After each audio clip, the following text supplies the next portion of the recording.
What's the forecast? 90 degrees. Hot as balls.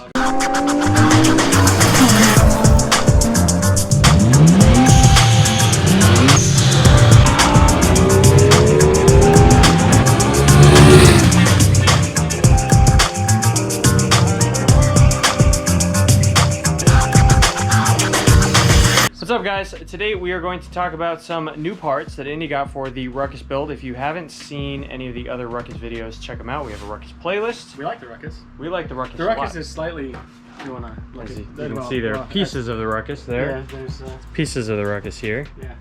There's pieces of the Ruckus here and there. There's pieces of the Ruckus everywhere. Oh, well, and obviously, engine just challenge. And there's a big piece of the Ruckus. Yeah. Right there. So we got wheels. If you haven't seen them, we will show you a video of those as well. Those are pretty awesome. But if you haven't seen the disassembly, that video will be out by the time this comes out. Yep. You can look at us disassemble it. There's a couple important things you want to hold on to when you disassemble your Ruckus to do a GY6 swap. Yes, indeed. So, but I've been ordering parts because you need them to complete a build. Yes. So we'll start with this box. That's fine. So this is the Ruck Shop's rear GY6 disc brake conversion. The factory GY6 does come with drum brakes, and I mean, I figure if I'm building a super cool Ruckus, I want disc brakes. So take a look what we have here. We have a very long, I don't know exactly how long, stainless steel braided brake line that does come with fittings to adapt to it to allow these to attach to the brake caliper and to the master cylinder from the levers.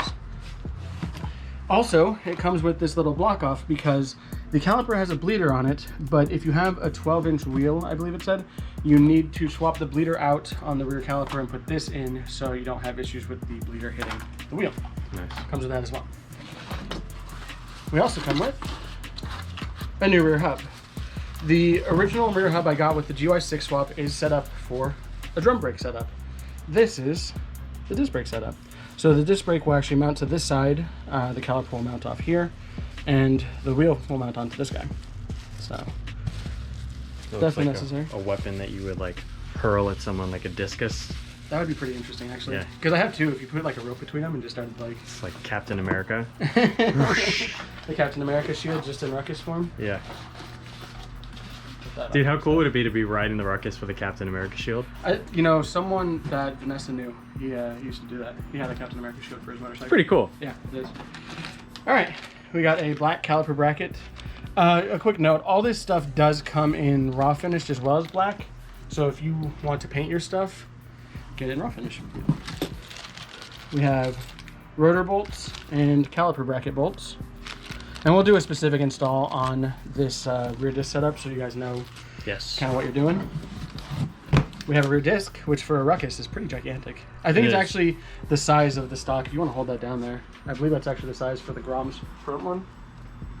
And it's larger than the RC51 rear disc. So that's pretty ridiculous. That's the rear disc? Yeah, this is the rear disc. That's ridiculous. So this thing is going to be pretty... That is hilarious. Nuts. Definitely a little overkill for Ruckus, but like... Yeah. How cool is it? Yeah. You know? And then we have, in this very fancy magnetic box, very holographic, the Adeline, I don't really know how to pronounce it, 4-piston rear caliper. So you got some brake pads with it. The caliper bracket will mount up here. Then this is the big bleeder that you're going to replace once you bleed the brakes. That's dope. Yeah. 4-piston, black, very stealthy but cool. Very cool. Yeah. Nice magnetic box. I actually really, I love dumb stuff like that. Like, oh, I love fancy boxes. yeah, they're so fun because you get to keep them and show them off to nobody. Okay, then up here on the table, the toolbox, the table toolbox, we have a few other things. I'm not going to unwrap these just because I don't want them to get damaged while the bike is not together. This is a set of 7/8 handlebars in black. They have a 2-inch pullback.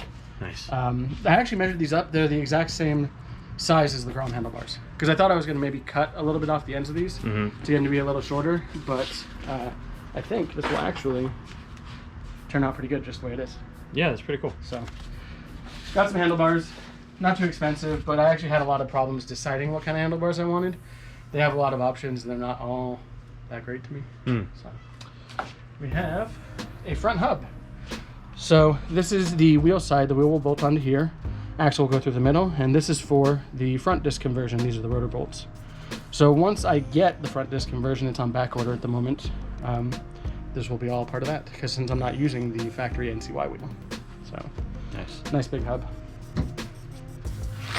We then have the GY6 all-in-one version 6000 whatever manifold riser. So this will clock the carburetor in the correct direction, facing front on the bike instead of backwards, and it will also raise it up enough to clear kind of all the frame pieces that you need it to clear.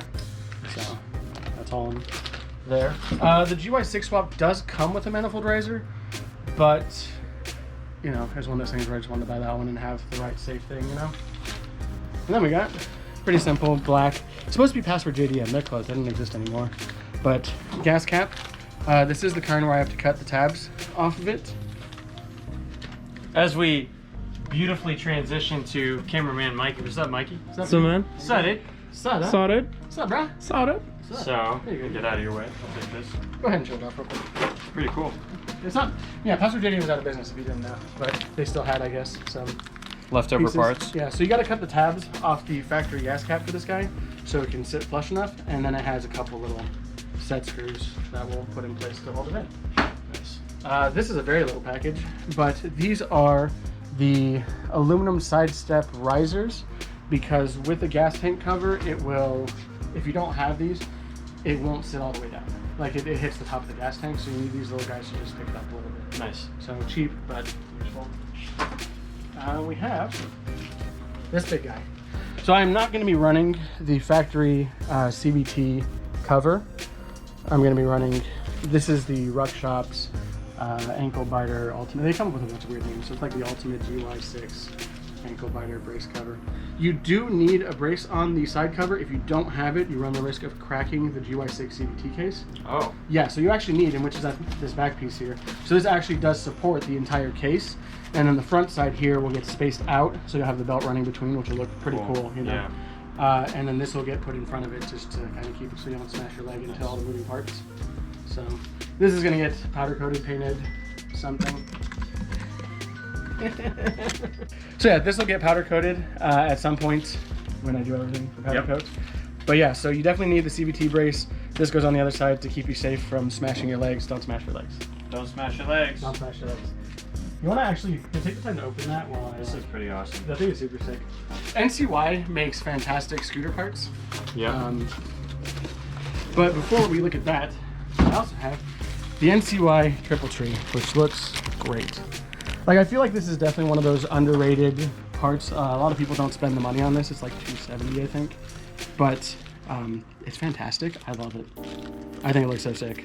So there's that. And then he has the oil dipstick. Also NCY. Very cool. Like, that is fantastic. It is titanium. These are level markers for your oil. And I think this thing looks super sick. Dude, it's super dope. Yeah, of all the like little pieces, I think it's only like $20. Definitely one of those Yeah. things where you're just like, dude, just get it. The devil's in the details when it comes to builds like To be honest with you, it is. Like, you really gotta kind of go that little bit further and just get the little small stuff that will set you the apart. same thing applies with, you know, cars. Like 3 millimeters of fitment could be the difference between your car looking clean and not. That's very Yeah. true, actually. So That is 100% true. You know, when I had the S13, I ended up with those 20 mil spacers on it. And 20 mil spacers made a huge difference. huge difference. In the way the car looked. Yeah. And it was definitely worth doing the extended cuts and everything. Absolutely. So that's it for Ruckus parts for the moment. I'm kind of waiting. The exhaust just came back in stock, so I'm gonna order that shortly. But I'm still waiting for the front end kit. Once I kind of get those two things, that's the end of like the kind of larger purchases. The Snap front end kit is like $700. The exhaust is about $450, I believe. So Yeah. all things considered, we'll eventually do a price breakdown for kind of what this cost me to put together. But all in, I really don't think it's going to be that bad. In terms of a project you can start, not spend a lot of money on, and have a complete sort of build, you know, it's a lot cheaper than like a 350Z or Oh, for sure. a 300ZX or even the Civic, you know what I Oh, mean? definitely a 300 GX. Yeah, yeah. But yeah, let us know what you guys thought of the unboxing of all the parts Cool stuff. of the build so far. We're definitely in process. We're close. Yeah, the bike frame is apart if you want to just pan over. I do have to cut some brackets off, do some frame mods before I send this out to powder coat, which is why it just hasn't been done yet. It's 62,000 degrees here, and It really is. I don't want to sit outside and cut stuff off at this particular second, in all honesty. It's pretty brutal. We've been postponing some of our work until the summer ends because it's really bad right now. a 90 degree in Los Angeles means 105 in this driveway. Like, it really does. It's pretty literally. bad. So So we're definitely waiting a little bit just to let things cool off before I start using a fat saw and shooting metal everywhere. exactly. So Let us know what you guys thought of these parts. How the build's going so far. Yeah. Let us know what you guys thought of the video in the comments down below. And if you liked the video, please make sure to like, subscribe, ring the notification bell, and we'll see you in the next one. And we appreciate you guys.